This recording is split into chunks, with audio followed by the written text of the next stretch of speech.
Assalamualaikum warahmatullahi wabarakatuh. We are from Group 5, will be presenting on Adab as a Student. So the topics that will be presented are what is Adab, the Hadith, the purpose of learning, and the Adab of a student. So what is Adab? Adab refers to the Islamic etiquette. It is a manner of conduct that Prophet Muhammad SAW used while interacting with the world around him. It is the way he treated his companions, his wives, his enemies, his ummah, and all living things. Adab, therefore, is an ilm or a knowledge bestowed upon our Prophet ﷺ by Allah so that he can teach the same to all mankind. So, by implementing good manners and adab, we are actually reinforcing our faith. Furthermore, it is not only Allah's love that you gain, but also the love and respect of those around you. Even the disbelievers of Mecca who wanted to kill Prophet Muhammad SAW acknowledged his truthfulness. None could deny his noble character and good manners.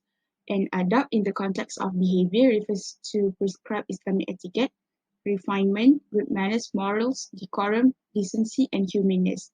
While interpretation of the scope and particulars of adab may vary among different cultures, common among these interpretations is regard for personal standing through the observation of certain codes of behavior.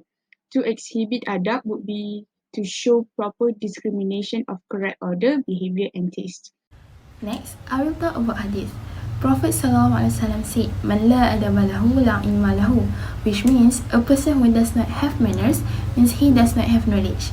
Jadi daripada hadis ni kita dapat tahulah betapa pentingnya suatu adab, termasuklah adab kita sebagai seorang pelajar.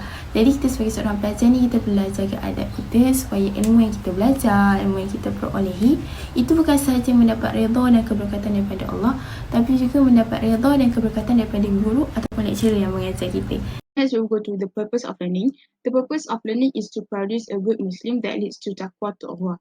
It is by gaining knowledge that could lead us into understanding about the topic better, thus relate it with Allah and the creation around him. Some of the adab as students are: first, focus what the teacher is teaching to get the full input of the knowledge, and next, ask permission first when asking to show respect to the teacher. I would like to elaborate more about Adab as Student, which is ask permission first when asking. Let me ask one question to you. Are you one of the two students who just ask and give an opinion without permission? This may seem completely natural in some community, and this is one of the adab that many people take easy on it.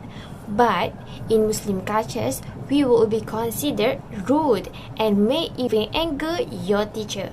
So Allah guide us to be a person who are more polite and more ethical in our life. Let me give an example about how to ask permission first when asking. In class, if the lecturer are presenting the topic in front of us and we don't agree with the statement, we should not interrupt our teacher as easy as that.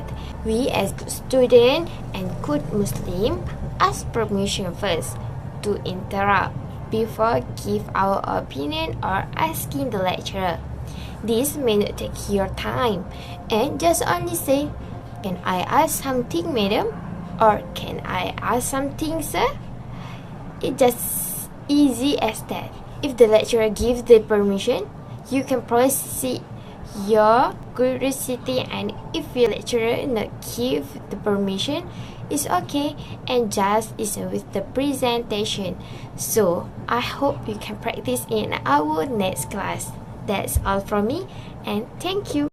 Next, I will continue with the third point of Adab as a Student, which is not seeking knowledge with the aim of gaining worldly rewards. So as a seeker of knowledge, building the right intention is important. One must intend to seek knowledge for the sake of Allah subhanahu wa ta'ala in pleasing Him. We seek knowledge so as to get ourselves closer to Allah subhanahu wa ta'ala, and the knowledge that will make us more humble as we rediscover our true selves. On the other hand, we do not seek knowledge that will make us neglect the hereafter and only fulfill our worldly pleasures. And we also do not seek knowledge that will be used to oppress and harm others. We also do not seek knowledge that will make us intellectually arrogant. The Prophet ﷺ reminded us in another hadith that I read, which is, if anyone acquires knowledge that should be sought for the sake of Allah, but instead he acquires it merely to get some worldly advantage, he will not experience the fragrance of paradise. Riwayat Sunan Abu Dawud. So I think that is all from me. We will go to the next presenter. Last but not least, we have reached the last adab as a student. For the last adab, we have to always ensure that our behavior is pleased by teachers and stay away from all behavior that invites the anger of our teachers. It is possible that you will not always agree with your teacher, so it is recommendable for you to put anything that is useful or meaningful to you in a bag in front of you, and put anything you don't agree with or understand in another bag behind you. It is possible that one day, far from the direct circle and your teacher, you will discover something essential in that bag.